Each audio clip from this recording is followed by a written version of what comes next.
ঘাট বাঁধানো পুকুর পাড়ে এখনো পড়ে আছে 2 জোড়া স্যান্ডেল। কিছুক্ষণ আগেও সেখানে ফুটবল খেলছিল আদনান ও আব্রাহাম নামে 2 সহোদর ভাই, অথচ এখন তারা লাশ হয়ে পাশাপাশি শুয়ে আছে বাড়ির উঠানে।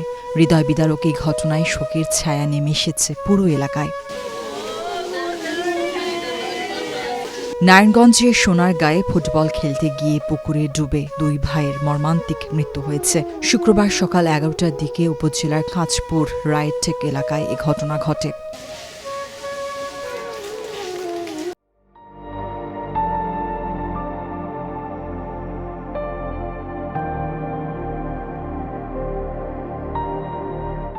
নিহত আদনান ও আব্রাহাম কুষ্টিয়া জেলার পিরোজপুর গ্রামের জিয়াউর রহমানের ছেলে। তারা রায়েরটেক খানবাড়ির নিজামুদ্দিন খানের বাড়িতে ভাড়াটিয়া হিসেবে বসবাস করতেন। প্রত্যক্ষদর্শী রনি মিয়া জানান, সকালে পুকুর পাড়ে বল নিয়ে খেলছিল 2 ভাই।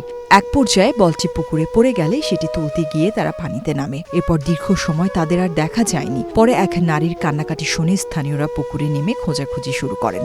এক পর্যায়ে 2 ভাইয়ের মরদেহ উদ্ধার করে হাসপাতালে নেওয়া হলে কর্তব্যরত চিকিৎসক তাদের মৃত ঘোষণা করেন।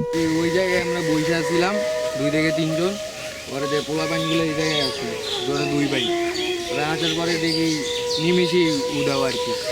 আগে দেখি পরে দিয়ে নামলাম সবজি মিলা, আমরা দেখলাম পরে 2 জনই পাওয়া গেছে। সোনারগাঁ থানার ভারপ্রাপ্ত কর্মকর্তা মহিবুল্লাহ জানান, পানিতে ডুবে 2 শিশুর মৃত্যুর খবর পেয়ে তিনি ঘটনাস্থলে যাচ্ছেন। পরিবারের সঙ্গে কথা বলে তদন্ত সাপেক্ষে আইনানুগ ব্যবস্থা নেওয়া হবে।